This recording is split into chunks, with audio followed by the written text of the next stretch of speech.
Episode 89, Irish Government Launched Disinformation Strategy for AI Age. The primitive forms of artificial intelligence we already have proved very useful. AI is a golden opportunity.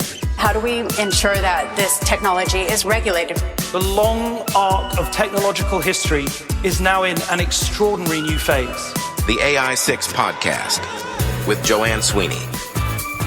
Government unveil counter disinformation strategy as Minister warns of threat to democracy. This was the headline from Irish media website thejournal.ie, and it screamed off the screen at me. I thought it was a timely move in the age of AI. Hello and welcome back to the AI6 podcast, where I share insights, news and tips on AI in just 6 minutes a day.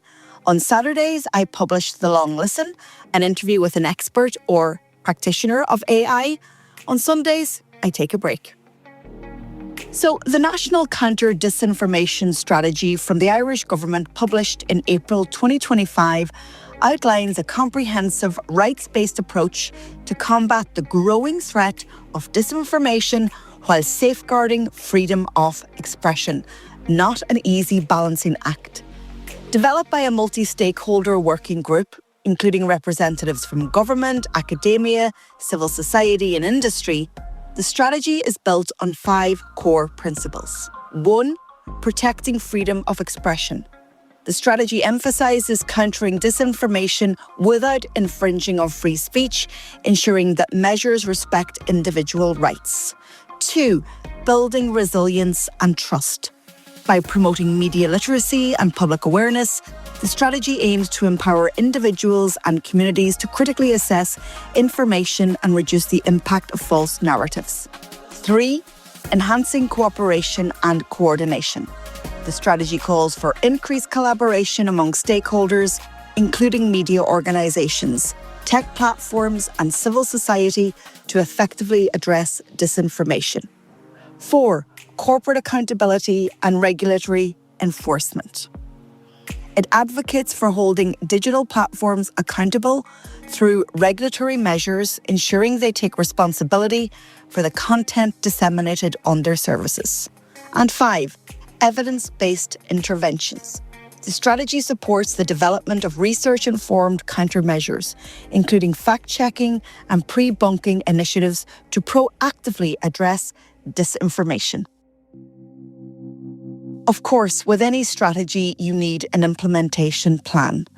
And there are 36 specific actions that include establishing a counter-disinformation oversight group.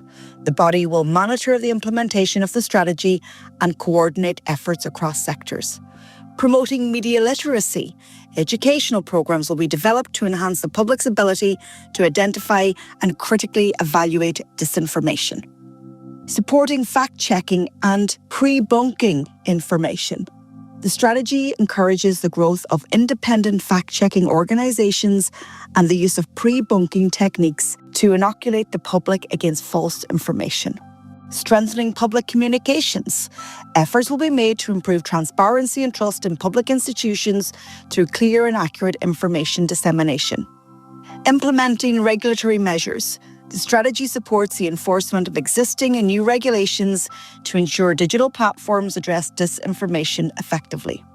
Meanwhile, Ireland's state broadcaster, RTE, has launched a new strand called Clarity, designed to counter misinformation and disinformation. Let's take a story that we worked on a couple of weeks ago, looking at a claim made by Conor McGregor at the White House. McGregor made a claim that Dublin had gone from being one of the safest cities in Europe to one of the most dangerous in the last decade. We were able to track that claim back to an online gambling website that ranked European cities based on the number of casinos, nightlife, and the price of a pint. We also found that the official data sources did not support McGregor's claim. These additional facts cast McGregor's statement in a very different light, and we think it's why verifying and sourcing a story as well as providing context is crucial. So, my friends, lots happening in Ireland on the AI front, which I hugely welcome. It can really only empower civil society and also public sector staff. And remember, the AI revolution isn't free. It's been built on someone's works, words, or voice. And there are also actors out there who are going to take advantage. But if you're listening to this podcast, then you're definitely interested in AI for good, like I am. If you enjoyed this episode, please share it with a pro that you know. If you want to find out more about my work, go to publicsectormarketingpros.com or find me on LinkedIn. Just search Joanne Sweeney. This is the AI6 podcast for marketers embracing the AI age.